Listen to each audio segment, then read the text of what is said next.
और अल्लाह कितना करीम है। मियां मोहम्मद बख्श फरमाते हैं, मेरे माँ बाप ने मेरी एक गलती देखी ना तो मुझे घर से निकाल दिया, मगर मेरा करीम रब कितना करीम है कि पूरी उम्र गलतियां देखता रहता है, मगर मुझे अपनी बंदगी की लिस्ट से बाहर नहीं निकालता, बल्कि मौका देता है तौबा करने का। उसको पुकारा करो, उसको याद किया करो। मैंने तकरीर तो करनी है ही थोड़ी देर, मगर 2-3 शेर पढ़ता हूं, है ना? पढ़ दूं? दोनों हाथ रख के बोलो सुभान अल्लाह, दोनों आगे लब्बैक या हुसैन। मेरा हुसैन बाग़ नबूवत का फूल है। सुभान अल्लाह, सुभान अल्लाह। मेरा हुसैन बाग़ नबूवत का फूल है, मौला अली की जान है, खूने बतूल है। सुभान अल्लाह। मौला अली की, पढ़ो तो मेरे साथ, मौला अली की खून है, मौला अली की जान है, खूने बुतूल है। और गुजरा जहां जहां से नवासा रसूल का,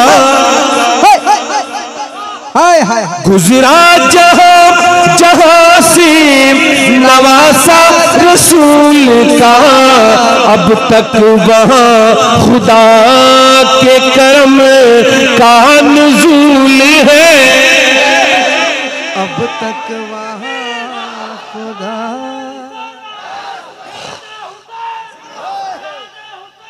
जिंदाबाद जिंदाबाद जिंदाबाद जिंदाबाद जिंदाबाद।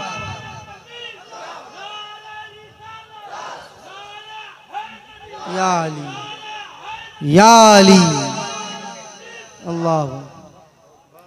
अब तक वहाँ खुदा के करम का नुज़ूल है।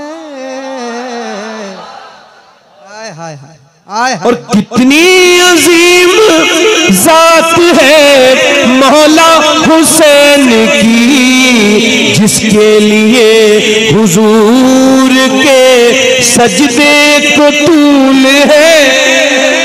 हाय हाय हाय। नारे तकबीर, नारे रिसालत, मसलके आला हजरत, उलमाए अहले सुन्नत, शहीद आजम कॉन्फ्रेंस। आखिरी शेर पढ़ता हूँ नदीम भाई। हाय हाय। दुनिया में सवारियां बड़ी हैं, लोग बुलेट चलाते वक्त देखता नहीं, अच्छे खासे इंसानों की सवारी है बुलेट, मगर उसको तेज चलाते हैं। नौजवानों से गुजारिश करता हूँ, मोटरसाइकिल का कुछ नहीं बिगड़ेगा, आपका बहुत कुछ बिगड़ जाएगा। जी जी जी। ना बेटे, तेज गाड़ी ना चलाए। मगर लोग नाश करते हैं ना, मेरे पास मर्सिडीज है, मेरे पास फॉर्च्यूनर है, मेरे पास हुंडई की घड़ी है। लोग गाड़ियां देख देख के डालते नहीं आजकल। देखें आप, लोग अपने आप को खुद बर्बाद करते हैं तो उन्हें कौन बचाए जी भाई। देखें, इन सब चीजों की तशहीर नहीं करनी चाहिए कि मैंने ये गाड़ी ले ली, ये मोबाइल ले लिया। आप दूसरों को जला रहे हो ना, ये आपसे हजम नहीं हो रहा है जी। ये हल्की बातें हैं। ये जो बच्चों को नजरें लग जाती हैं, बच्चे बीमार हो जाते हैं, ये स्टेटस पे उनकी जो फोटो लगाते हैं उस वजह से हो रहे हैं। मेरे हुजूर ने फरमाया, मेरी उम्मत में अक्सर मौतें नजर बस की वजह से होंगी। अल्लाह। आप अपने बच्चों को बेवजह में नजर लगा देते हैं, तो दुनिया में सवारी भी बड़े नाश करते हैं। कोई कहता है मेरे पास मर्सिडीज है, कोई कहता है मेरे पास फॉर्च्यूनर है, कोई कहता है BMW है, कोई कहता है मेरे पास जो है वो ऑडी है, कोई किसी गाड़ी पे नाश करता है। दुनिया में सवार बड़े आए और सवारियां भी बड़ी आई, मगर ये शेर पढ़ के फिर अपनी तकरीर को शुरू करता हूं। दुनिया में और कौन है शबीर के सिवा, ऐसा सवार जिसकी सवारी रसूल है। हाय हाय हाय हाय हाय हाय। ऐसा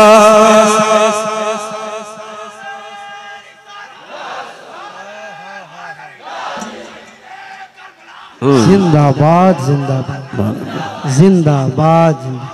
आला हजरत आला। ताजु शरीयत, ताजु शरीयत जिंदाबाद। अली अली अली अली या रसूल। वैसे अली के नाम से तकलीफ होनी नहीं चाहिए मगर लोगों को हो रही है। हाय हाय हाय। जी जी जी जी। समझ आ रही नहीं आ रही है? वैसे हुजूर ने फरमाया अली तुझे पसंद नहीं करेगा मगर मोमिन, और तुझे बुग़्ज़ नहीं रखेगा मगर मुनाफिक। हाँ, अली का जिक्र इबादत, आए अली के चेहरे को देखना इबादत। हालात ऐसे भी बने थे कि जिक्र पे भी पाबंदी थी और अली का नाम लेने पर भी पाबंदी थी, तो हुजूर मेरे जानते थे, मेरे हुजूर ने फरमाया अली से मोहब्बत करना भी इबादत। मोहब्बत को कौन रोक लेगा? बोले तो सुभान अल्लाह। जिसके लिए यजीद ने इतने सितम किए, वो ताज तो हुसैन के कदमों की धूल है। हाय हाय हाय हाय सुभान अल्लाह। अब बैठ जाए, मैंने खराज अकीदत पेश कर लिया है, मैं अपनी तकरीर शुरू कर रहा हूं। बहुत अच्छा माइक है। दुनिया में सबसे कीमती चीज हमारी सांसें हैं। मैं ज्यादा पहेलियां नहीं बुलाऊंगा, है ना। हजरत सैयदना इमाम शाफई, कौन? इमाम शाफई, वो फरमाते हैं कि वक्त एक तलवार है, या तो तुम इसको हाथ में लेके काटना शुरू कर दो या फिर ये तुमको काट देगा। यानी अगर वक्त का सही इस्तेमाल आपने कर लिया तो ये आपको बना जाएगा। समझो है नहीं? और अगर आपने इसका सही इस्तेमाल नहीं किया तो ये आपको बर्बाद कर देगा। वासिफ अली वासिफ फरमाते हैं जो वक्त को बर्बाद कर रहा है, एक दिन उसे वक्त बर्बाद करके छोड़ेगा।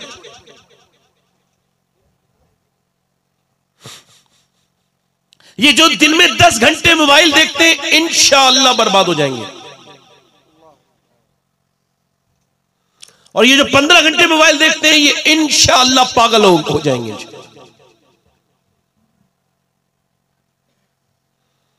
अगर डेटा फ्री था तो क्या मेरी जिंदगी और मेरी सांसें भी फ्री थी?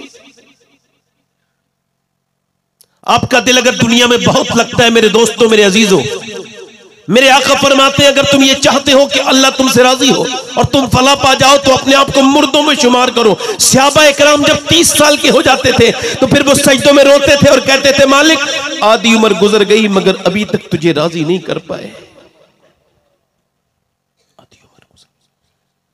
जब हजरत उमर फारूक आजम की दाढ़ी का बाल सफेद हुआ तो कौन उमर, खुदा की कसम जिसकी शहादत का दिन कल गुजरा है, आधी दुनिया का बादशाह उमर, दाढ़ी का बाल सफेद हो गया। अरे कौन उमर? किसी की शहादत की गवाही बद्र का मैदान देगा, किसी की शहादत की गवाही उहद का मैदान देगा, किसी की शहादत की गवाही हुनैन का मैदान देगा, किसी की शहादत की गवाही खैबर का मैदान देगा, किसी की शहादत की गवाही करबला का मैदान देगा।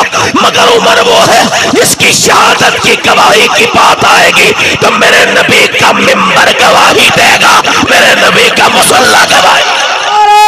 तकबीर, इस शेर के खड़े होकर सब नारे तकबीर, नारे रिसालत, नारे रिसालत, अज़मत मुस्तफा। सुभान अल्लाह, सुभान अल्लाह।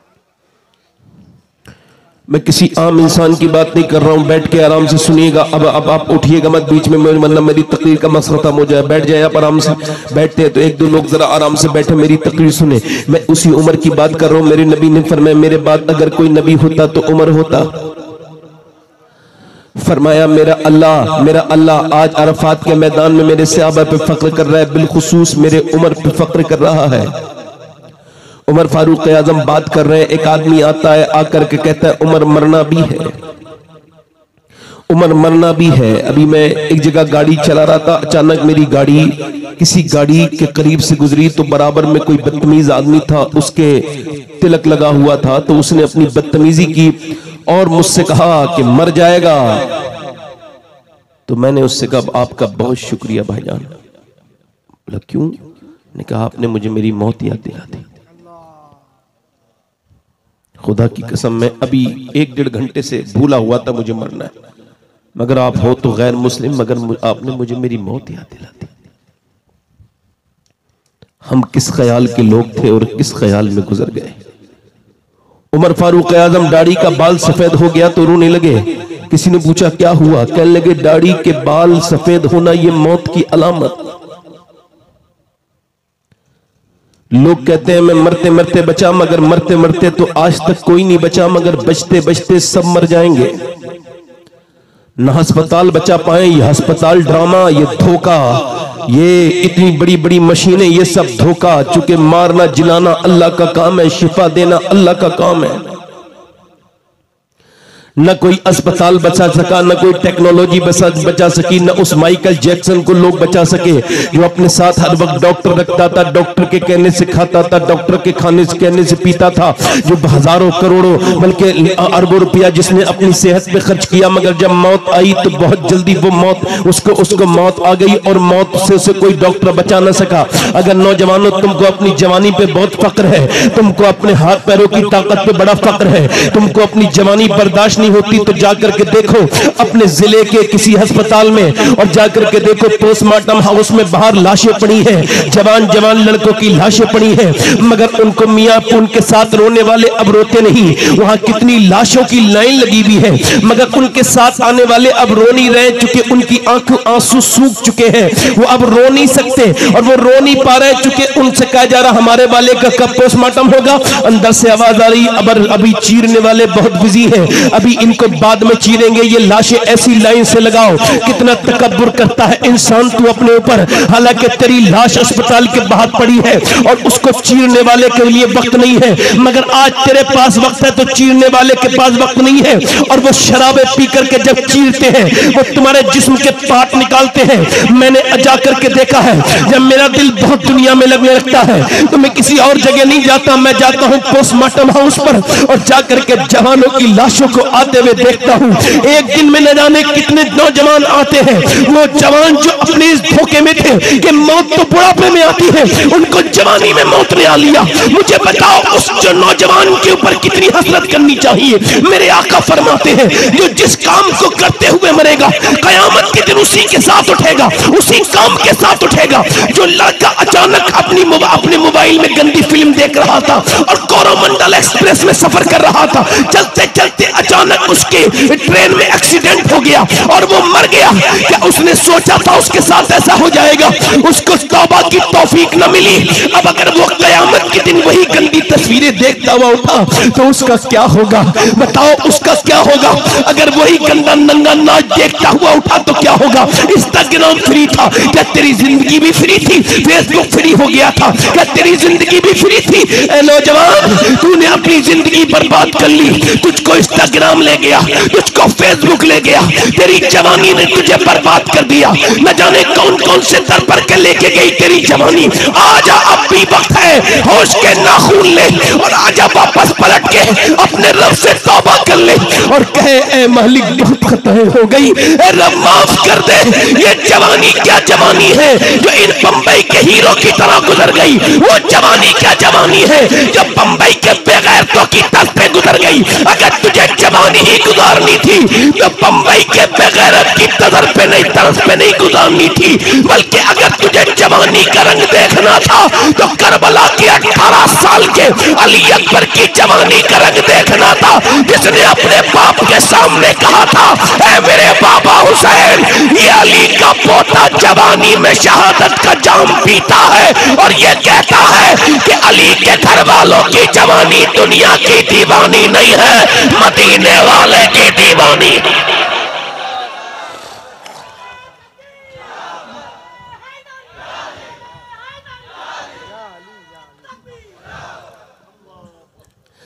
मगर गंदी तस्वीरों ने तेरी तन्हाई बर्बाद कर दी।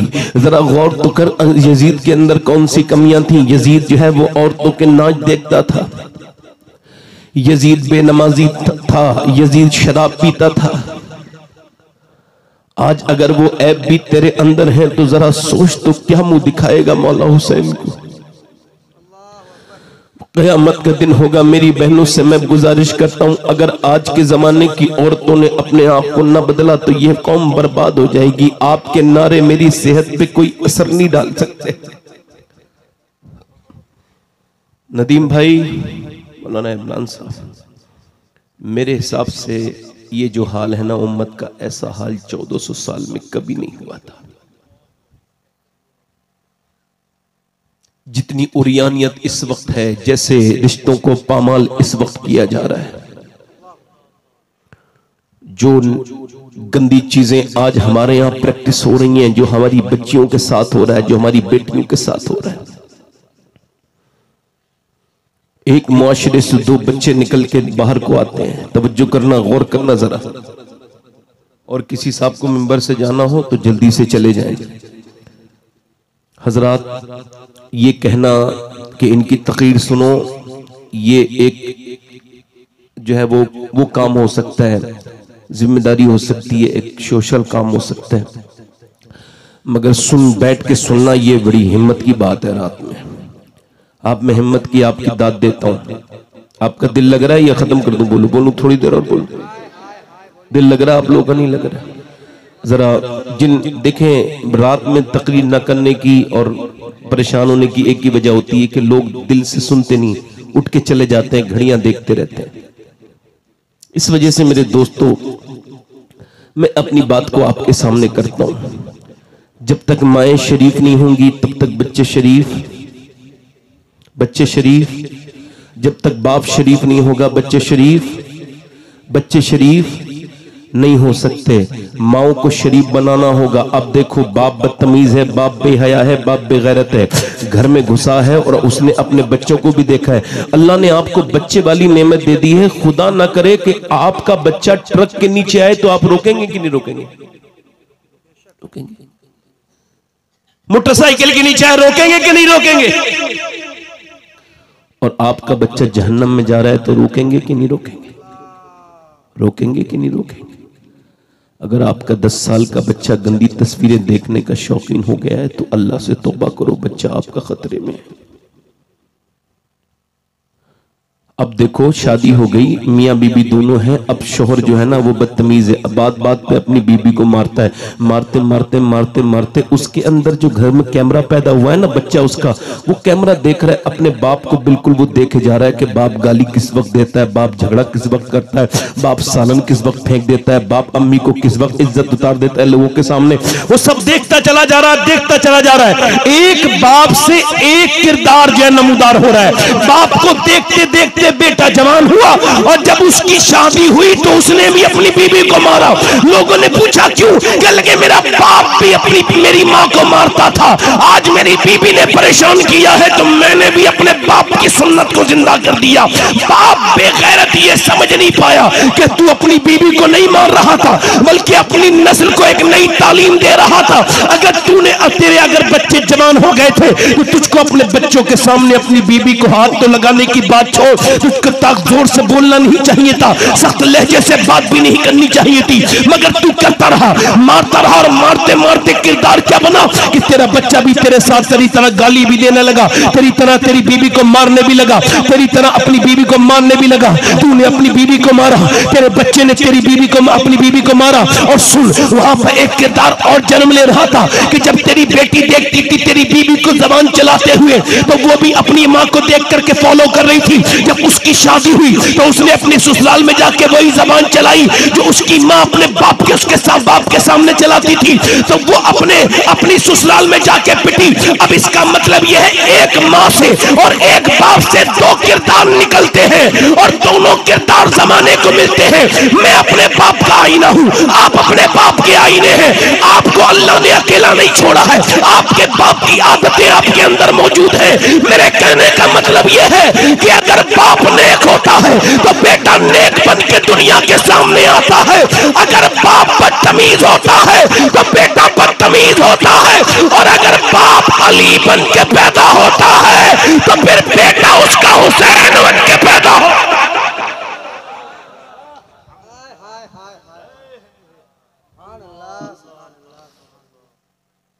बाप अगर अली होता है और अगर माँ फातिमा तो ज़हरा होती है तो बेटी ज़ैनब कुबरा होती है। आज लोग कहते हैं, तवज्जो करना मेरी बात पर, आज लोग कहते हैं कि फलां की लड़की ने नाक कटा दी, फलां की लड़की ने नाक कटा दी, इसकी लड़की ने नाक कटा दी, उसकी लड़की भाग गई, उसकी लड़की ने ये कर दिया। मैं कहता हूं लड़कियां तो कभी भी नाक नहीं कटा सकती। आपने उनको इज्जत नहीं दी, मेरे नबी की सुन्नत पर अमल नहीं किया। जब पूरी दुनिया बच्चियों को जलील समझती थी तो अल्लाह के रसूल अलैहिस्सलाम की हदीस शरीफ है, अम्मी आयशा फरमाती हैं कि जब लोग अपनी बेटियों पर जुल्म करते थे, उसी दौर में जब सैयदा फातिमा आती थी तो नबी उनको देख करके खड़े हो जाते थे। ना सिर्फ खड़े होते थे बल्कि हाथ को चूमते थे और हुजूर अपनी बेटी को सूंघा करते थे और कहते थे, फातिमा तेरे अंदर से जन्नत की खुशबू आती है, तेरे अंदर से बुलबुल जन्नत की। तवज्जो कर मेरी तरफ देखो, हिलना झुलना नहीं, जन्नत की खुशबू आती है। मगर तुमने अपनी बेटियों को क्या सिखाया? मेरे नबी पाक उनकी बेटी ने क्या देखा? अपनी अम्मी को देखा, सैयदा खदीजतुल कुबरा को देखा। सुभान अल्लाह। माँ को देखते देखते नबी की बेटी। और हमारे यहाँ पर क्या हो रहा है? फलां की लड़की ने ये कर दिया, नहीं नहीं, लड़की ने बाद में किया, पहले तो घर बेगैरत हो गया था, माँ बेगैरत, बहनें बेगैरत, बच्चे भाई बेगैरत, सब देख करके फिल्म देख रहे थे। और फिल्म देखते देखते लड़की जवान होने लगी है। अब फिल्म के अंदर जब गंदी चीजें आती हैं, गंदी घटिया बातें आती हैं, जब तस्वीरें आती हैं, जब गंदी फिल्में आती हैं, तो फिर माँ देखती है और माँ भी बैठी है, बाप भी बैठा है, बाप दयूस बेगैरत वहीं बैठा है, गंदी तस्वीरें आ रही है। उसने बेशर्मी उसकी इतनी हद को बढ़ गई, उसने उसको टीवी को बंद नहीं किया बल्कि अपनी बेटी के साथ एंजॉय करता रहा, बीबी के साथ। अच्छा, उसकी माँ देखती है कि जैसे ही कोई इमोशनल सीन आता है तो माँ परेशान होने लगती है। माँ अपनी बेटी को देखती है, बेटी माँ को देखती है और वो गंदा सीन दोनों बेटियां, माँ बेटियां दोनों साथ में देखती है। अब जब हीरो हीरोइन मिलते हैं तो माँ खुश हो जाती है और जब वो नहीं मिलते हैं तो माँ रोने लगती है। जब वो दोनों भाग के शादी कर लेते थे तो बेटी वो देखती थी कि माँ खुश हो जाती थी। अब यही देख देख करके बेटी जवान हो गई। अब मुझे जरा बताओ कि जब वो बड़ी हुई उसके जज्बात कितने खराब हो गए। ये उसने बड़े होके वही काम किया जो उसने अपनी माँ के साथ टीवी में देखा था। मुझे बताओ, अगर उसने अपनी माँ को टीवी के सामने रोने के बजाय अगर मुसल्ले पे रोता देखा होता तो क्या कभी वो ये गलत काम करती? बोलो, ये गलत काम करती? बोलो, ये गलत काम करती? लाखों लड़कियां मुसलमानों की गैर मुस्लिमों के घरों में जा रही हैं। किसी को शऊर नहीं, किसी को पता नहीं, किसी को ख्याल नहीं। इकबाल कहता है, लोग मुझसे कहते हैं कि हुसैन इब्ने अली ने करबला के मैदान में हक अदा कर दिया और उनकी बहन ज़ैनब ने भी अपने भाई की मोहब्बत का हक अदा कर दिया। तो कहते हैं, मैं कहता हूं अधूरी बात मत कहा करो, पूरी बात कहा करो। हुसैन ने बाद में हक अदा किया है, पहले मदीने में अली ने बाप होने का हक अदा किया और फातिमा ने मां होने का हक अदा किया।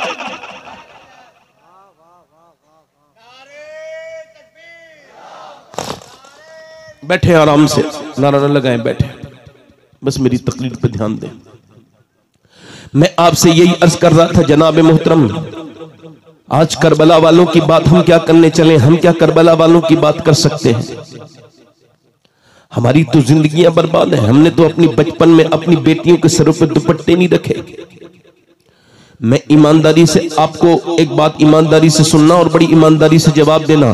अब और मुझे बताओ, अगर 5 साल की बच्ची के सर पर दुपट्टा रख दिया जाए, बोलो कितने साल की? 5 साल की बच्ची के सर पे अगर दुपट्टा रख दिया जाए तो मुझे बताइए, क्या वो कभी बेपर्दा होगी? बोलो, होगी? जल्दी बोलो, होगी? नहीं हो सकती ना। अगर 5 साल की बच्ची के सर पे दुपट्टा रख दिया जाए तो कभी बेपर्दा हो सकती है? हमने देखा है कि बचपन में अगर पर्दा करा दिया जाए तो बेटी मर जाती है, मरते मरते मर जाती है। मैंने एक औरत को इंतकाल करते देखा, हमारी खानदान की थी वो, उसकी 33-34 साल उम्र थी जब उसकी रूह निकल रही थी, सामने बच्चे भी खड़े थे और जब उसकी रूह निकलने का वक्त आया 33-34 साल की उम्र, बीमार हो गई अचानक। जब डॉक्टर आया तो डॉक्टर को देख करके उसने अपनी चादर को पकड़ा और पकड़ने के बाद बिल्कुल इंतकाल से 2-3 सेकंड पहले अपना हाथ से अपने जिस्म को ढकने लगी, अपने दुपट्टे को, हालांकि उसका दुपट्टा उसके ऊपर तक नहीं पहुंचा और यही पन्नी बीच में ही हाथ गिर गए और उसकी रूह निकल गई। मगर ये बात वो समझा के चली गई कि अगर बचपन में पर्दा करा दिया जाए तो रूह तो निकलती है मगर हया कभी नहीं निकलती। देखो रात में ध्यान देकर सुनो तो सुन पाओगे, जोर से बोलो, ध्यान देकर मेरी तरफ सुनो। अगर ये देखा होगा, ये बचपन में देखा होगा। अच्छा देखें आप, जरा गौर करें, तवज्जो करें। अगर बचपन में पर्दा करा दिया जाए तो बेटी कभी नहीं बिगड़ सकती। अल्लाह अकबर। बगदाद शरीफ पर जब हमले हुए, तवज्जो करो मेरी तरफ, जब बगदाद शरीफ पर हमले हुए तो गौसुल आजम के मजार शरीफ से करीब ही जब एक अल्लाह का, जरा गौर करें आप, गौसुल आजम के मजार शरीफ के करीब ही एक जगह जबरदस्त किस्म का धमाका हुआ और जब धमाका हुआ तो उसके अंदर से 12-13 साल की बच्ची एक निकल के आई, उसके सर पे दुपट्टा नहीं था, उसका फोटोग्राफ फोटो खींचने लगा। उसने हाथ जोड़ के कहा मेरा फोटो मत खींचना। कहा क्यों? कहा इस वजह से मेरा फोटो मत खींचना कि मेरा बाप भाई सब मर चुके हैं, मैं बड़ी मुश्किल से मलबे से निकली हूं और दुपट्टा मैं न ला सकी अपना, मेरा सर नंगा है। अगर तुम मेरा फोटो खींचोगे तो दुनिया देखेगी और जब बगैर दुपट्टे के देखेगी तो लोग क्या कहेंगे कि शेख अब्दुल कादिर जीलानी की गली की लड़की बगैर दुपट्टे के बगदाद में निकलती है।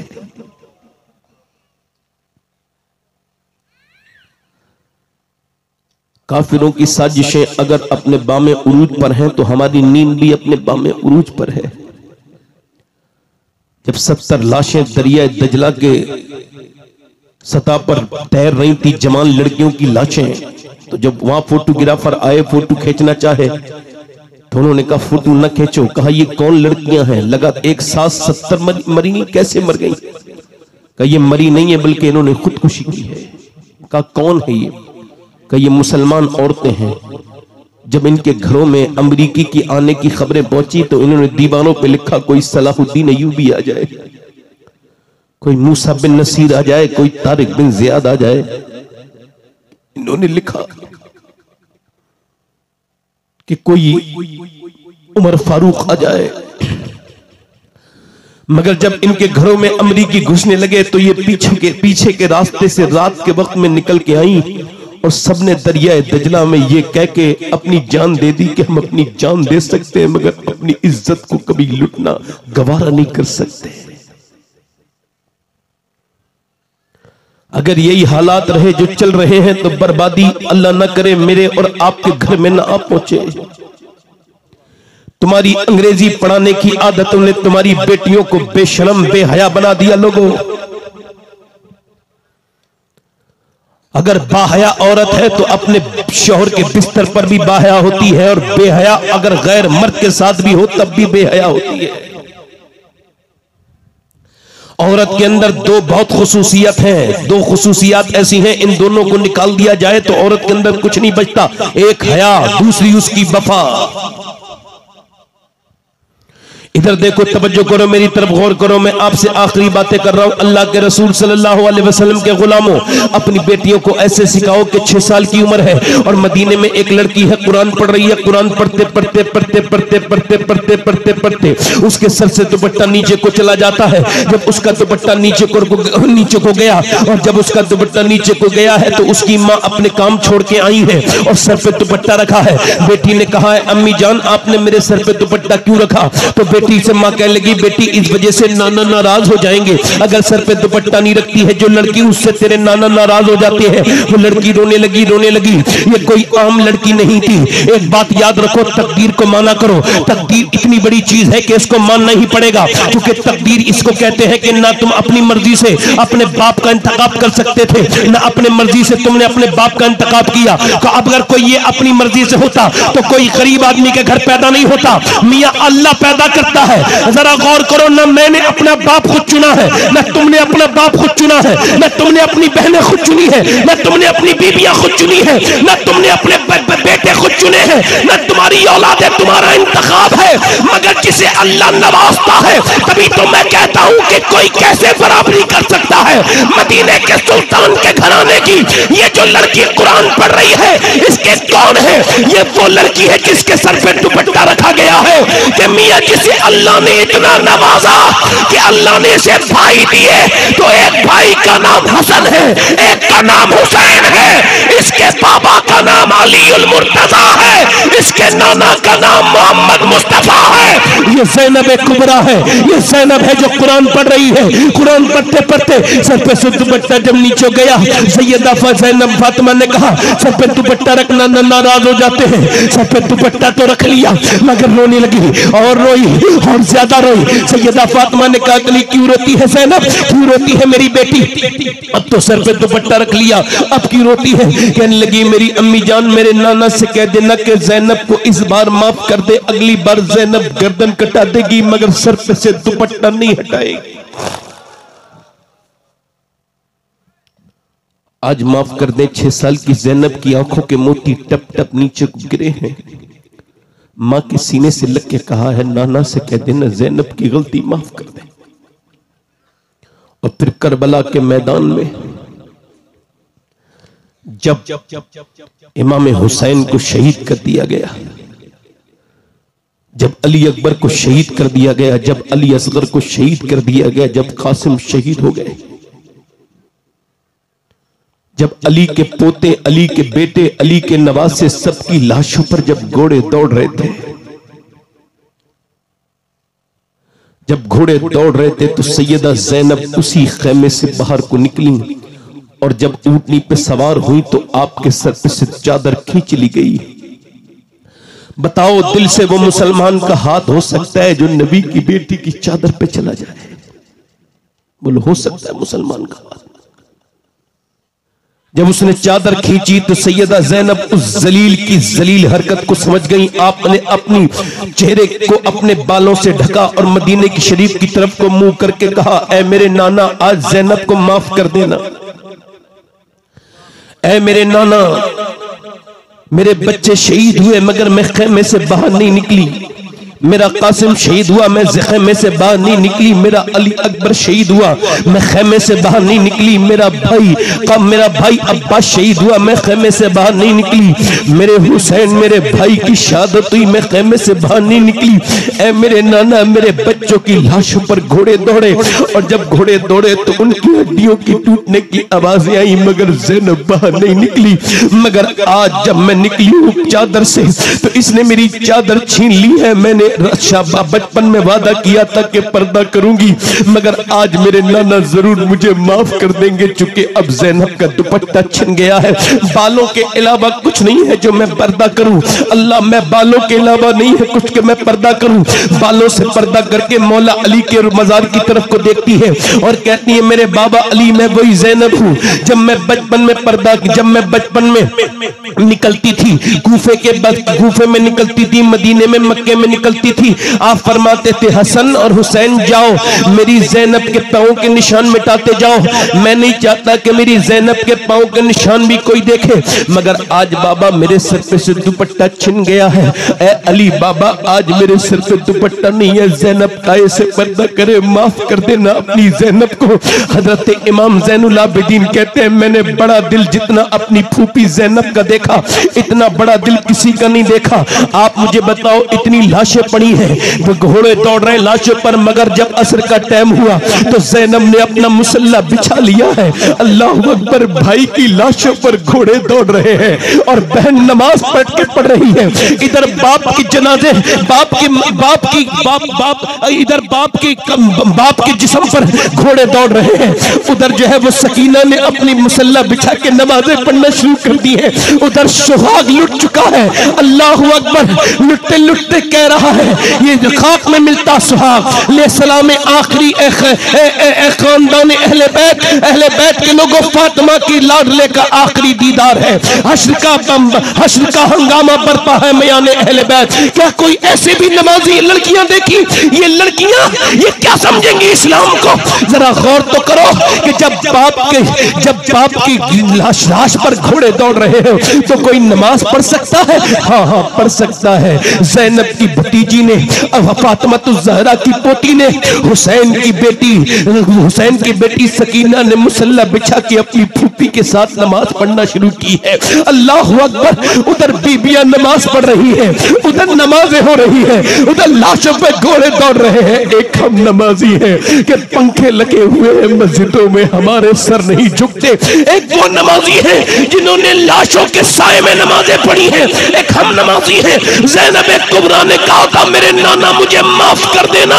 इमाम ज़ैनुल आबिदीन कहते हैं 5000 किलोमीटर का सफर तय किया, यानी कूफे से लेकर दमिश्क तक और दमिश्क से मदीने तक, मगर मेरी फूफी की कभी तहज्जुद की नमाज कज़ा नहीं हुई। ऐ लोगों, करबला से 2 पैगाम मिले हैं, एक पैगाम नहीं मिला है। एक पैगाम तो ये है कि चाहे हालात कुछ भी हो सजदा न छोड़ना, ये हुजूर के नवासे का पैगाम है।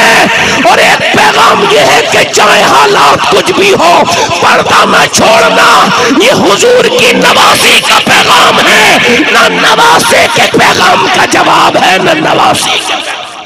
नारे तकबीर, नारे रिसालत, खानदाने अहले बैत।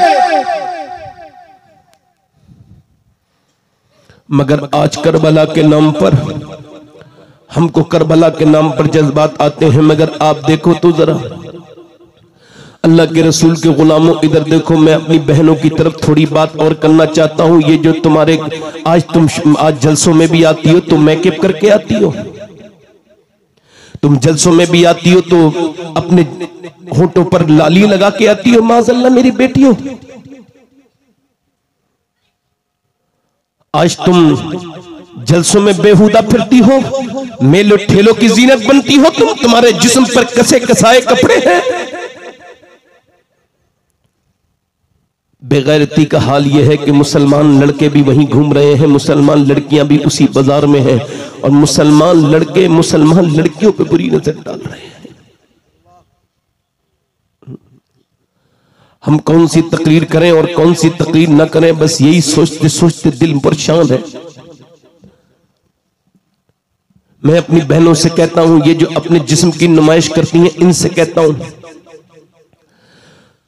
हजरत सय्यदा फातिमा ज़हरा सलामुल्लाह तआला अलैहा अल्लाह के रसूल की बेटी है, इंतकाल होने वाला है। हुजूर की बेटी का इंतकाल किसी बीमारी से नहीं, किसी सदमे से नहीं, किसी बीमारी से नहीं, किसी हादसे से नहीं, बल्कि सदमे से हुआ। अपने अब्बा की विसाल को बर्दाश्त नहीं कर पाई सय्यदा फातिमा।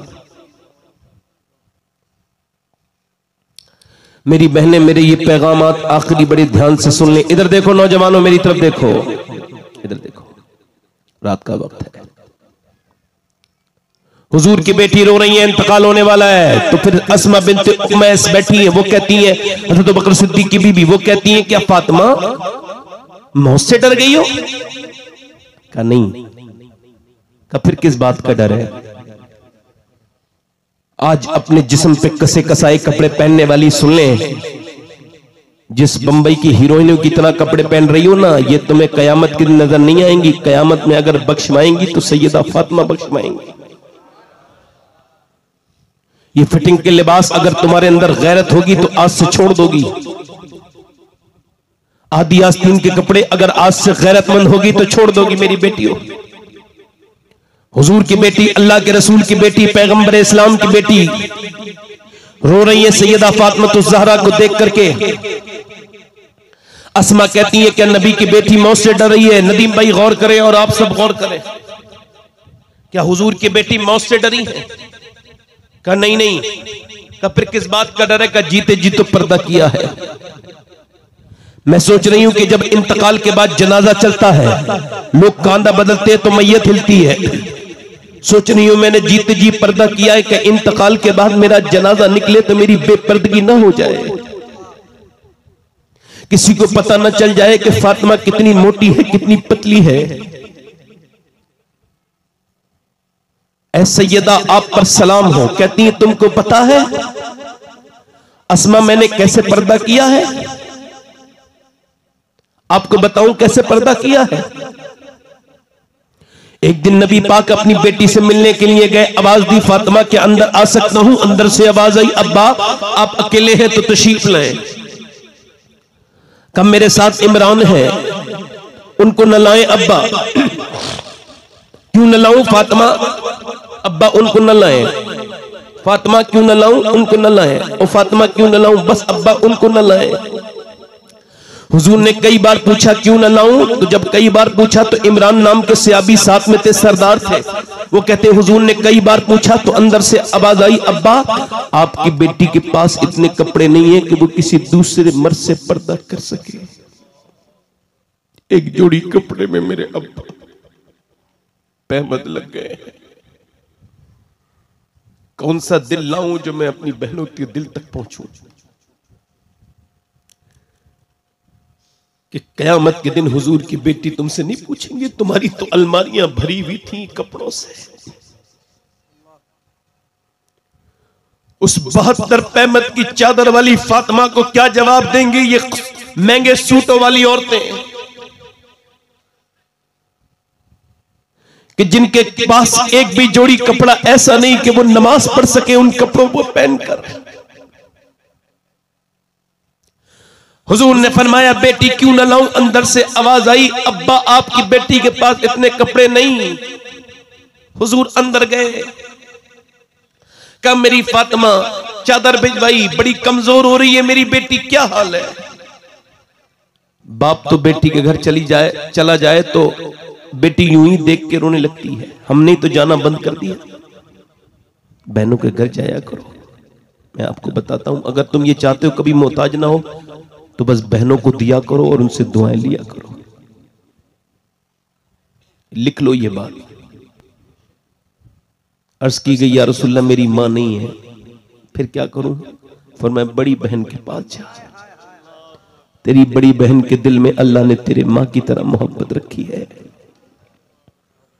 आज तुमने बेटियों के घर जाना बंद कर दिया। हुजूर जब गए पूछा मेरी बेटी क्या हो गया? अल्लाह का शुक्र है अब्बा, ओ बताना मेरी बेटी क्या हो गया। अल्लाह का शुक्र है अब्बा, ओ बताना मेरी बेटी क्या हो गया। जब हुजूर ने कई बार पूछा तो अंदर से आवाज आई सैयदा की अब्बा और तो कोई बात नहीं मगर मैंने 5 दिन से कुछ खाया नहीं है, मेरे पेट से पत्थर बना हुआ है। इरशाद फरमाते मेरे नबी मेरी बेटी फातिमा मताउन दुनिया कलील, दुनिया छोटी है आखिरत बड़ी है। मेरी बेटी दुनिया मोमिनीन के लिए कैद खाना, काफिर के लिए जन्नत। अगर मेरी लाडली फातिमा ने 5 दिन से कुछ नहीं खाया है तो तेरे बाप को आज 9 दिन हो गए मेरे पेट से पत्थर बने हुए हैं।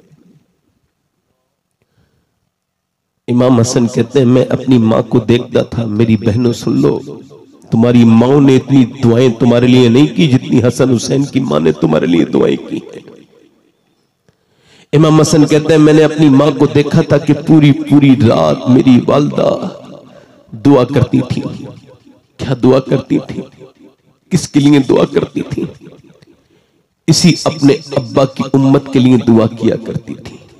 कहते हैं मैंने पूछा, मैंने कहा अम्मी आप दुआ करती हैं मगर मैंने कभी अब्बा के लिए दुआ करते नहीं सुना, कभी हुसैन के लिए नहीं, कभी जैनब के लिए नहीं, कभी आप मेरे लिए दुआ नहीं करती, हमारे लिए दुआ क्यों नहीं करती? तो मेरी मां ने कहा था ऐ मेरे बेटे हसन तेरी मां फातिमा की दुआओं पर पहला हक तेरे नाना की उम्मत के लोगों का।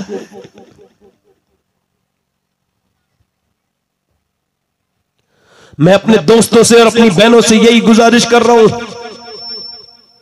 आओ मेरे दोस्तों आ जाओ, वापस आओ आओ मैं आपको दावत देता हूं, वापस आ जाओ नौजवानों। लड़कियों के पीछे घूमने के लिए अल्लाह ने तुमको पैदा नहीं किया, लड़कियों का पीछा करने के लिए पैदा नहीं किया, लड़कियों की आइडिया चेक करने के लिए पैदा नहीं किया, लड़कियों से टेलीफोन पे बात करने के लिए पैदा नहीं किया। अल्लाह ने तुम्हें ये बेहूदिया बातें करने के लिए पैदा नहीं किया। तुम्हारे दिल हर लड़की के लिए धड़कने लगते हैं, ये तेरे दिल का म्यार नहीं था कि तू जिसे देखे उसके लिए तेरा दिल धड़कने लगे। अरे तेरा दिल धड़का था जब भी तो मदीने वाले के लिए धड़कता था, रसूल आजम के लिए धड़कता था।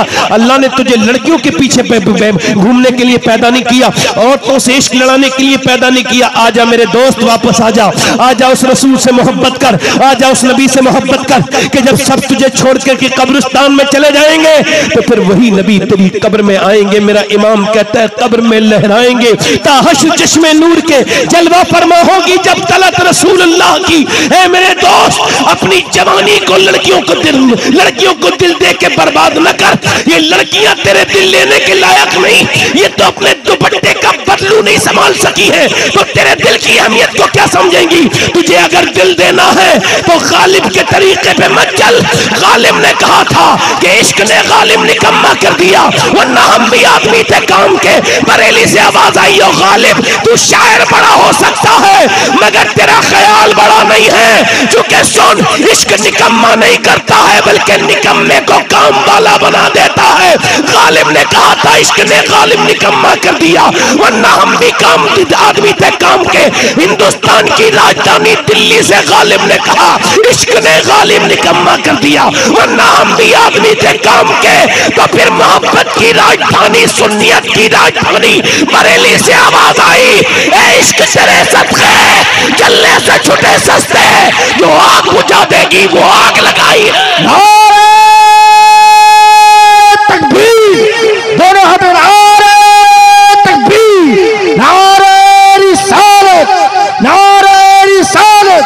इश्क मोहब्बत, इश्क मोहब्बत, और भी बुलंद इश्क मोहब्बत, इश्क मोहब्बत। अल्लाह ने तुझको लड़कियों के पीछे भागने के लिए पैदा नहीं किया, लड़कियों के स्कूलों के टाइम पर जाकर के उस टाइम पर उनका इंतजार करने के लिए पैदा नहीं किया। अल्लाह ने तुझे अपने हबीब से इश्क के लिए पैदा किया।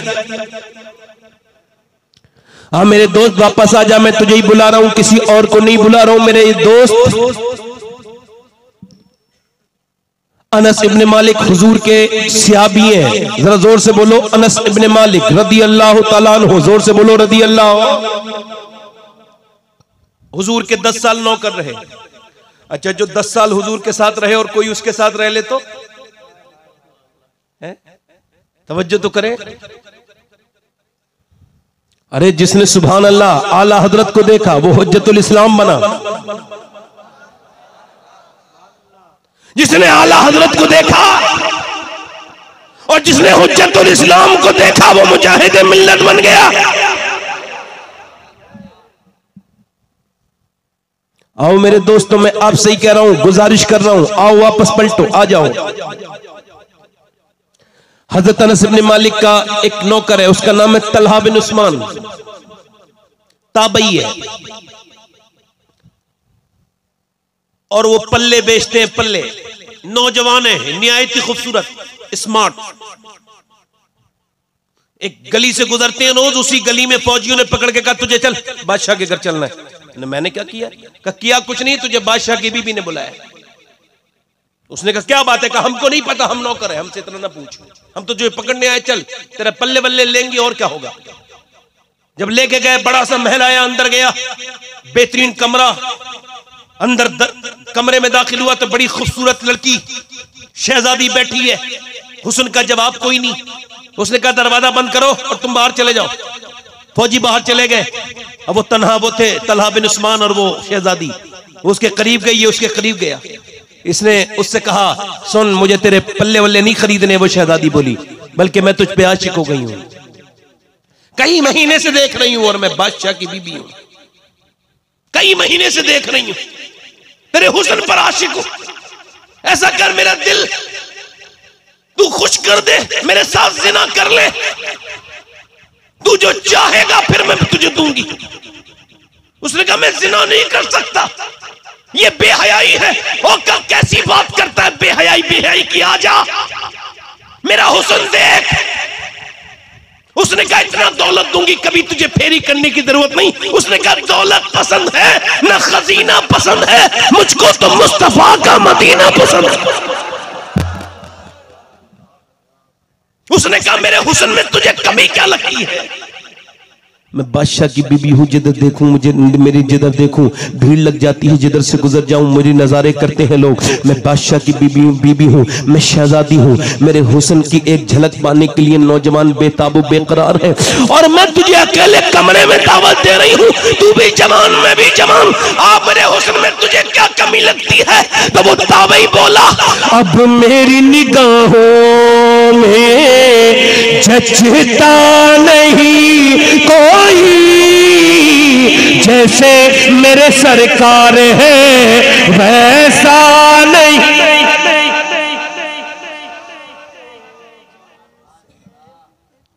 उसने कहा देख मैं तुझे सूली चढ़ा दूंगी, कहा तू मेरी जान ले ले, मगर ये बुरा काम, ये बेहयाई, बोले ये बेहयाई, इधर देखो ये बेहयाई, ये बेहयाई नहीं करूंगी। वो आगे बढ़ी, आगे बढ़ करके उसके तो उसने कुर्ते को पकड़ा। जब वो भागा तो पीछे से कुर्ता पकड़ा, कुर्ता जैसी पकड़ा कुर्ता एकदम फटा। इसने अल्लाह का नाम लेकर के दरवाजे पर दस्तक दी, जैसे ही जोर से धक्का मारा अल्लाह के फजल से दरवाजा खुला। ये इसके पीछे फौजी दौड़ रहे हैं, ये से दरवाजा तो मिला नहीं, ऊपर चढ़ गया। 1 मंजिल 2 मंजिल 3 मंजिल पे ऊपर चढ़ने के बाद ऊपर से ये नीचे कूदने लगा और कहने लगा मालिक जान तो दे सकता हूं मगर ये बुरा काम तो नहीं करूंगा ना, ये बेकार काम। जब वो ऊपर से नीचे कूदा है तो अल्लाह से ज्यादा कौन होगा इंसान की कद्र करने वाला ऐसा कदरदान कौन होगा? अल्लाह कहता है मैं बेहतरीन कदरदान हूं। जब वो नीचे को कूदा अल्लाह ने फरिश्ते को भेजा, उसे ऊपर से नीचे गिरने से पहले अपनी बाहों में लेके फरिश्ते ने नीचे रख दिया, अपने पर पे रख के नीचे को रख दिया। जब वो नीचे को उतरा तो उसने देखा सामने एक बड़ी खूबसूरत शख्सियत खड़ी है और उनके वजूद से बहुत ज्यादा रोशनी और बहुत ज्यादा उनके अंदर से खुशबू निकल रही है।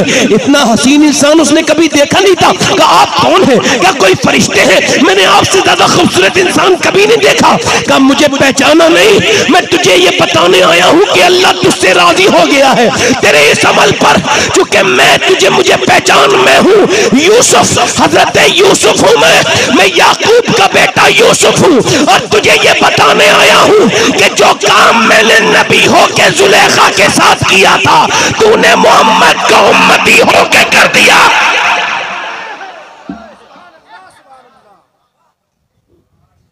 तूने मोहम्मद का उम्मती, आज तुझे मैं सीने से लगा लूं। इधर देख, अब मैं तुझे यूसुफ अलैहिस्सलाम ने उसे सीने से लगाया, उसके जिस्म से खुशबू कभी खत्म नहीं हुई, जिंदा रहा तो खुशबू, मर गया तो कब्र की मिट्टी से खुशबू। एक आखिरी बात करके अपनी बात को खत्म कर रहा हूं। मैं आपसे यही गुजारिश करता हूं मेरे दोस्तों, तौबा कर लो, अल्लाह से कहो मालिक तू बड़ा करीम है, माफ करने वाला है, माफ कर दे। तो जब तुम उसे पुकारोगे, उससे तौबा करोगे तो उसको माफ करने वाला पाओगे। वरना मेरे इन हाथों ने न जाने कितने, मैं आपको बता रहा हूं, मैंने कई लाशें ऐसी कब्र में रखी हैं कि मैं उनका सर कर रहा था किबले की तरफ मगर हो नहीं पाया। 2 लाशें मुझे याद हैं कि जो गिरते ही कब्र में जिनका सर किबले की तरफ हो गया, उसके अलावा मुझे लाशें कोई याद नहीं। अपनी बात कर रहा हूं। कुछ लोगों की जबरदस्ती की गई, कुछ की करी तो फिर सीधी हो गई। तो चूंकि नाम लिए बगैर बता रहा हूं तो ये जायज है, इबरत के लिए बता रहा हूं। भाई यजीद बस्तामी के पास एक आदमी आया, कहने लगा मैंने बहुत गुनाह किए। कहा कितने? बहुत गुनाह किए। कहा मेरे गुनाहों की कोई हद नहीं, शुमार नहीं। कहा अगर सुन तेरे गुनाहों की कोई हद नहीं तो फिर अल्लाह के फजल की भी कोई हद नहीं है। अल्लाह तुझे माफ करेगा, मगर गुनाह क्या करता था? कहता कफन चोर था। कहे कि सवाल करूंगा बाद में तौबा कराऊंगा, पहले ये बता तूने कब्र में मुर्दे कितने रखे हैं, कितने कफन चुराए होंगे? कहा हुजूर 1000 से ज्यादा। कहा ये बता दे कितनों के मुंह तूने किबले की तरफ देखे थे? कहा हुजूर मैंने 1000 में 12 या 13 लोगों के मुंह किबले की तरफ देखे थे, बाकी गर्दनें मुड़ी भी देखी। बायजीद बस्तामी इतना रोए कि आप पर हिचकियां तारी हो गईं और खौफ की वजह से कहने लगे मालूम है गर्दनें क्यों मोड़ दी गईं?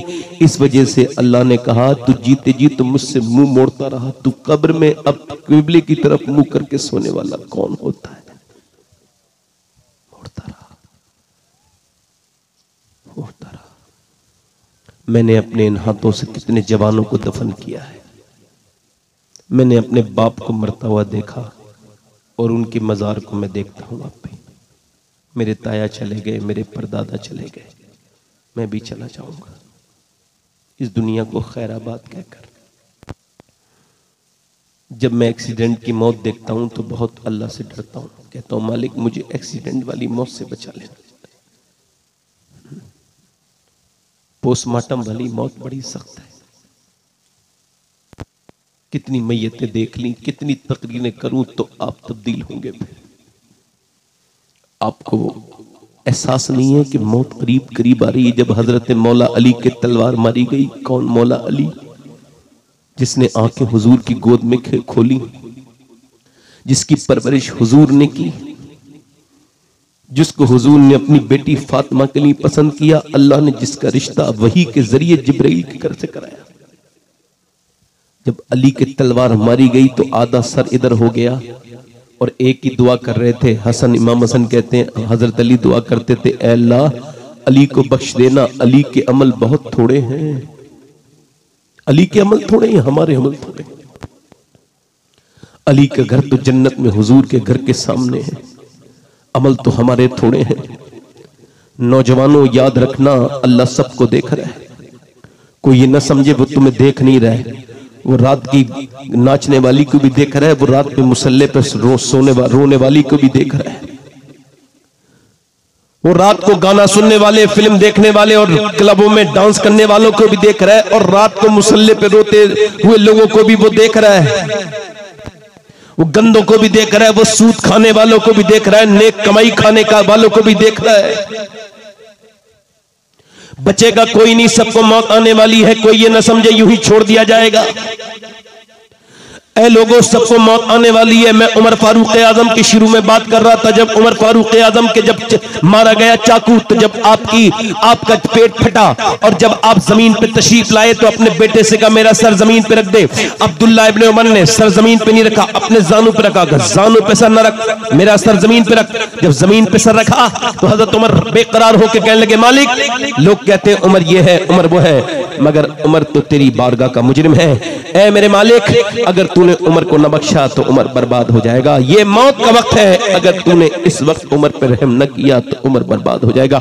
अबू हुरैरा सहाबी रसूल, जब मौत का वक्त करीब आया तो बच्चों की तरह रोते थे। किसी ने पूछा क्यों रोते हैं, इतने बड़े सहाबी हैं? कहने लगे इस वजह से हुजूर फरमाते हैं कोई तब तक नहीं मरता जब तक उसे जहन्नम या जन्नत की बात न बता दी जाए। तो मैं ये कह रहा हूं मेरे मालिक, अबू हुरैरा को जहन्नम से बचा देना, जन्नत उसका घर बना देना, उसके गुनाहों को माफ कर देना। ये मौत के करीब करीब आ गया है। ऐ लोगों तौबा कर लो, अपने रब से कहो मालिक माफ कर दे, वो करा करम करने वाला मेहरबान है। मूसा की कौम पे बारिश नहीं हो रही थी, लोगों ने कहा मूसा बारिश के लिए दुआ करें। मूसा चले गए, उस पे पहाड़ पर हजारों लोग भूखे मर रहे हैं। मूसा दुआ कर रहे हैं, ऐ अल्लाह दुआ, ऐ अल्लाह बारिश कर दे। अल्लाह ने फरमाया दुआ नहीं कर, बारिश नहीं करूंगा। इस वजह से कि यहां पे 40 साल का गुनहगार बैठा है लगातार, जिसने गुनाह किए 40 साल। जिन लोगों की वीडियो वायरल होती है ना, उन लोगों को बड़ी तौबा करनी चाहिए। मेरी तरफ ध्यान दें। हाँ, अल्लाह ने फरमाया 40 साल का गुनहगार इस महफिल में, उसी की वजह से बारिश नहीं हो रही है। वो रोज गुनाह करता है, तौबा नहीं करता। मूसा ने कहा कौन है तेरी वजह से बारिश नहीं हो रही, निकल। नहीं निकला। मूसा ने कहा निकलता है कि नहीं निकलता है? नहीं निकला।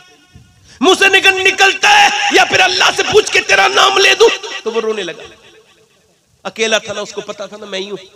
चोर को पता होता है मैं ही चोर हूं। रो के बोला मालिक माफ कर दे, अगर मेरे जैसा गुनहगार नहीं तो तेरे जैसा करीम। मूसा ने फिर कहा मैं नाम बताने वाला हूं। वो मियां फिर जो है ना मचलने लगा। रोया तो मगर आवाज पैदा नहीं होने दी। हुजूम गम में भी तौहीन ज़ब्त गम न हुई, हमें एहतियात से रोए कि आंख नम न हुई। रो के बोला मालिक माफ कर दे, माफ कर दे। मूसा ने कहा नाम लेने वाला हूं। फिर तो तड़प गया, मालिक अगर नीचे उतरा ना सब देख लेंगे मैं ही गुनहगार हूं, और अगर मैं नीचे उतर गया तो किस लायक रह जाऊंगा? किसी को जिंदगी में मुंह दिखाने के लायक नहीं रहूंगा। ऐ मेरे करीम, अगर मेरे गुनाहों की कोई हद नहीं है तो तेरे करम की भी कोई हद नहीं। मुझे माफ कर दे। उसके टप टप आंसू गिरे, उधर से बारिश भी शुरू हो गई। जब बारिश हो गई मूसलाधार, सब चले गए। मूसा ने कहा मालिक अब बारिश? अल्लाह ने फरमाया हाँ, जिसने मुझसे तौबा नहीं की थी अब उसने तौबा कर ली है। पहले उसी की वजह से बारिश नहीं हो रही थी, अब उसी की वजह से बारिश हो गई है। मूसा ने कहा मालिक तो उसका नाम तो बता दे। अल्लाह ने फरमाया जब वो गुनहगार था तब नाम नहीं बताया, अब तो उसने तौबा कर ली है, अब क्या नाम बताऊंगा। इमाम गजाली कहते हैं रुसवाई अजाब है, अजाब। किसी का वीडियो वायरल हो जाए तौबा कर लो, लोगों तौबा कर लो, करीब मौत है। ये महफिल हो गई, मेरी तकरीर भी हो गई, 1.25 घंटे से होने वाला है मुझे। मैं यही कहता हूं मेरे दोस्तों, अपने रब से तौबा कर लो। वो कहता है मेरे महबूब इनसे कह दो इतना रोले मेरे बंदे कि आंसू इनका ढलक के गाल तक आ जाए। कितना? तो सारे गुनाह इसी से माफ कर दो। ऐ मेरे दोस्तों, ऐ मेरे भाइयों, ये गुजारिश करता हूं आपसे कि अपने रब से तौबा कर लो। उस नबी के दामन करम में आ जाओ जिसने, आपका बाप ने आपसे इतनी मोहब्बत नहीं की जितनी हुजूर आपसे मोहब्बत करते हैं। खड़े होके हाथ उठा के बताएं कितने लोग हैं जो हुजूर के नाम पे गर्दन कड़ा सकते हैं। दोनों हाथ उठा के बताएं। करबला वालों के नाम पर कौन गर्दन कड़ा देगा? नीचे हाथ कर ले। जो गर्दन कड़ा सकता है वो कुछ भी कर सकता है, कुछ भी कर सकता है। कितने लोग ऐसे हैं जो हुजूर के नाम पे गर्दन भी कटा देंगे और आज से हुजूर के नाम पे पूरी दाढ़ी भी रखा लेंगे। इस महफिल में खड़े हो जाए, खड़े हो जाएं। दाढ़ी रखाने वाले खड़े हो जाएं। नौजवान जो आज से कभी दाढ़ी ना मुड़ाएं, बाहर को आ जाएं, बाहर को इधर आ जाएं, इधर आ जाएं। 100 शहीदों का सवाब है। आपके दाढ़ी है आप बैठ जाएं, जिनके दाढ़ी ना हो वो आ जाएं, जिनके दाढ़ी कटी हुई हो छोटी वो भी आ सकते हैं। इधर आ जाओ, इधर आ जाओ। 100 शहीदों का सवाब है। इधर खड़े हो, आ जाओ। हर नबी के दाढ़ी, हर वली के दाढ़ी। और देखो तुम खड़े, आप खड़े हुए हो ना, तो मैं तो बड़ा गुनहगार इंसान हूं, किसी लायक नहीं। मगर मैं ये दुआ करता हूं अल्लाह मैं किसी लायक इंसान नहीं हूं, मगर मैं तो किसी लायक नहीं, मगर ये तेरे महबूब की सुन्नत के लिए खड़े हुए हैं। तू अपनी रहमतों से इनका साथ देना मेरे मालिक। जो पूरी सुन्नत रखाए हैं का सवाब है। आ जाओ मेरे दोस्तों, आ जाओ। माफ करना मुझे, कोई आशिक रसूल और है? माशाअल्लाह बंगाल के लोग कितने अच्छे हैं, हुजूर के नाम पर आज अपने फैशन को लात मार रहे हैं और दुनिया को बता रहे हैं आज तक जिए थे बीबी के लिए, बच्चों के लिए, लोगों को दिखाने के लिए, फैशन के लिए, सोसाइटी के लिए, मगर आज से जिएंगे नबी के लिए, क्योंकि ताजुश शरिया कह के गए हैं जिंदगी ये नहीं है सभी के लिए, जिंदगी है नबी की, नबी के लिए। दाढ़ी रखाएंगे इंशाअल्लाह पूरी। हाथ ऊपर कर लें, मेरे साथ वादा करें इंशाअल्लाह। वादा करते हैं इन उलमा को गवाह बनाकर आज के बाद ना दाढ़ी कटेगी ना मुड़ेगी, इंशाअल्लाह पूरी रखाएंगे। बैठ जाए, बैठ जाए, बैठ जाए, बैठ जाए।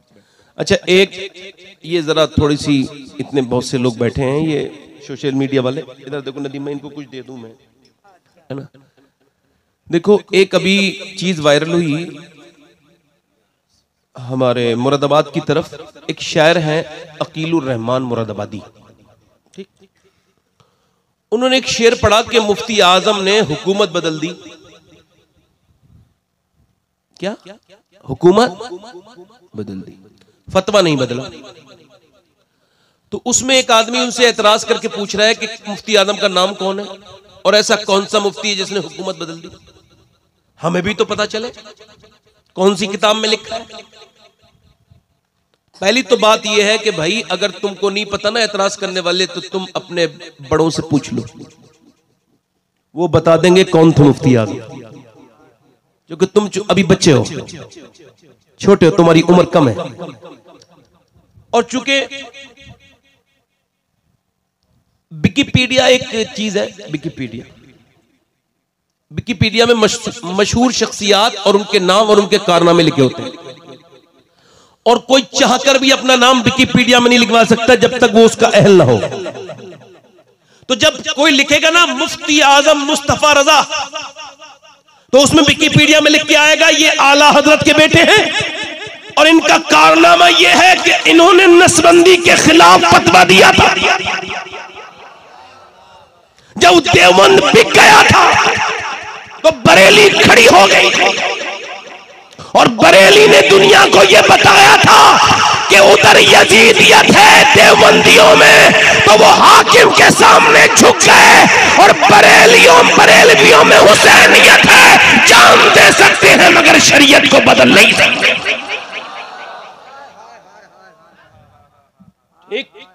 अल्हम्दुलिल्लाह हुजूर मुफ्ती आजम तकबीर।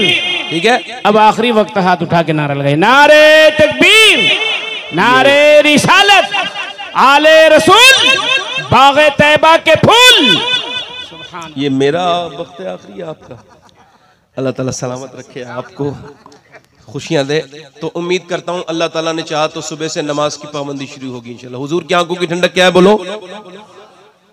दिल लगा के नहीं कह सकते, रात का वक्त है, हो सकता है कि अल्लाह फजल फरमा दे। हम तो सभी गुनहगार हैं, मैं तो आप सबसे ज्यादा गुनहगार हूँ। हाथ उठा के कहें इंशाल्लाह नमाज की पाबंदी करेंगे, इंशाल्लाह नमाज की पाबंदी करेंगे इंशाल्लाह। अपनी बहन बेटी को पर्दे के लिए कहेंगे इंशाल्लाह। हजरात मुझसे कोई गलती हो गई तो मुझको माफ फरमाया, कोई बात बुरी लगी हो तो मुझको माफ करें, मैं आपसे माफी चाहता हूँ। और उम्मीद रखता हूँ कि ये हमारे जितने लोग हैं सब इंशाल्लाह अपनी तबीयतें बदलेंगे और हमारे नदीम रजा फैजी साहब क़िबला अब तशरीफ लाएंगे। जरा मेरे साथ तौबा करें, अस्तगफिरुल्लाह अस्तगफिरुल्लाह रब्बी मिन कुल्लि ज़म्बिन व अतूबु इलैह। पढ़ लीजिए ला इलाहा इल्लल्लाह मुहम्मद रसूलुल्लाह। मेरी ज़िंदगी का मकसद तेरे दीन की सरफराजी, मैं इसीलिए मुसलमान, मैं इसलिए नमाजी। इस्लाम जिंदाबाद, मसलक के आला हज़रत पाइंदाबाद। अल्लाह आप सबको सलामती अता फरमाए। सरकार सैयदना शेख मुहियुद्दीन अब्दुल कादिर जिलानी मेरे गौसुल आज़म के वसीले से मेरे टूटे फूटे अल्फाज को अपनी बारगाह में कबूल फरमाए, इसमें जो गलतियाँ उसको माफ़ फरमाए, और मेरे बड़े पीर के सदक़े से, सैयदा पाक के सदक़े से मेरी ज़बान को, हम सब की ज़बानों को महफूज फरमाए, हमसे दीन का काम ले। अल्लाह ताला इस कमेटी वालों को सबको जज़ाए खैर अता फरमाए। अस्तगफिरुल्लाह रब्बी मिन कुल्लि ज़म्बिन व अतूबु इलैह। ला इलाहा इल्लल्लाह मुहम्मदुर रसूलुल्लाह। कुल ला अस्सलुकुम अलैहि अजरन इल्लल मवद्दत फिल क़ुरबा। सदक़ल्लाहुल अज़ीम। अस्सलामु अलैकुम व रहमतुल्लाहि व बरकातहू। बैठे आप लोग और सुने नदीम।